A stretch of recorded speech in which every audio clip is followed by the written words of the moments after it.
Welcome to my channel. আশা করি সবাই ভালো আছেন। আজকের ভিডিও টপিক হচ্ছে স্ত্রীকে হাজির করার একটা নকশা।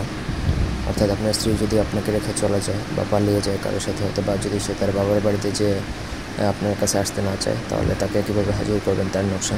তো পুরো ভিডিওটা না টেনে শেষ পর্যন্ত দেখেন। আমার চ্যানেলটা অবশ্যই সাবস্ক্রাইব করবেন, লাইক কমেন্ট শেয়ার করবেন।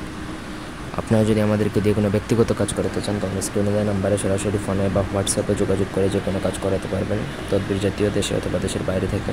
কারোর যদি আমাদের থেকে কোনো বই প্রয়োজন হয় বা জাফরানকালি বা কলম প্রয়োজন হয়, আমাদের থেকে নিতে পারবেন। তো প্রথমত দেখুন, আমি স্ক্রিনে একটা নকশা দিয়েছি। সেই নকশাটা প্রথমত আপনাকে লিখতে হবে। নকশার নিচে দেখুন নাম এবং আপনার স্ত্রীর বাবার নাম এবং মায়ের নাম তিনটাই লিখতে হবে। নকশাটা লিখতে হবে স্ত্রীর ব্যবহার করে যে কোনো কাপড়ে, অন্য কোনো কিছুতে লিখলে হবে না।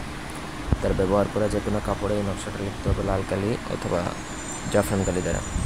লেখার পরে সেই কাপড়টা আপনি শনি অথবা মঙ্গলবার দিনে একা নির্জনে বসে লিখবেন, কাউকে সাথে রাখবেন না। তারপর সেই কাপড়টা আপনি যে কোনো শ্মশানঘাট অথবা আপনার কবরস্থানে পুঁতে দেবেন একা। সম্পূর্ণ কাজটা আপনাকে একা করতে হবে, কারোর সাহায্য নিলে হবে না।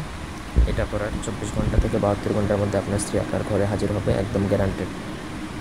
আপনি কাজ করার পর আপনার স্ত্রীর মন আর তার ওইখানে থাকবে না, সে যে কোনোভাবে আপনার সাথে দেখা করার জন্য উতলা হয়ে যাবে। তো এই ছিল আজকের ভিডিওটি ভালো লাগলে লাইক দিবেন, কমেন্ট শেয়ার এবং সাবস্ক্রাইব করবেন। কোনো কিছু বুঝতে অসুবিধা থাকলে অবশ্যই কমেন্ট করে জানাবেন।